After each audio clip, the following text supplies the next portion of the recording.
tous et bienvenue dans Job, l'émission qui fait le taf. Au sommaire aujourd'hui, zoom sur le secteur du commerce de proximité et plus particulièrement sur les épiceries indépendantes à la ville comme à la campagne.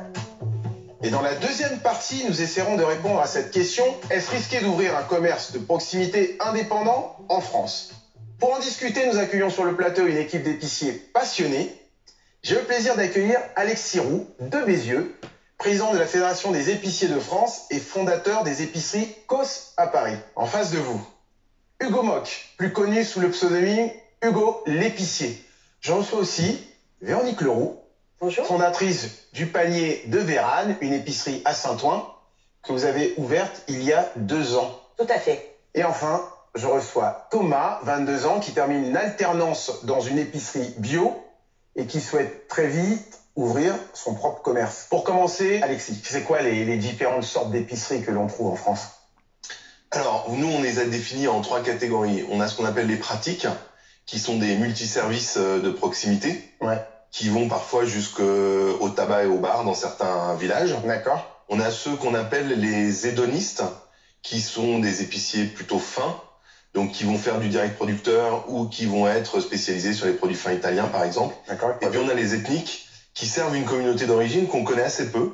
Il y a par exemple les épiceries lusitaniennes, là où il y a une forte communauté portugaise. Il y a des épiceries indiennes, il y a des épiceries qui servent une communauté d'origine. Véronique, comment le secteur s'est-il développé ces dernières années?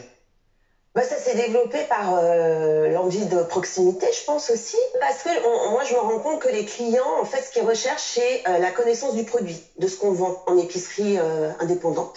C'est la connaissance du produit ou du prix? Alors... c'est quoi la priorité? Non mais très honnêtement. Alors, ça dépend des catégories de clients, mais c'est vrai que les gens sont sensibles au bien manger aujourd'hui. Hugo, Oui. vous avez repris une épicerie dans un village de Mayenne. Pourquoi ce choix? Moi, c'était plus le côté exactement proximité, le fait d'être avec les gens, de pouvoir partager plein de choses, pas que le commerce. Je suis quelqu'un qui a fait du commerce pendant 25 ans.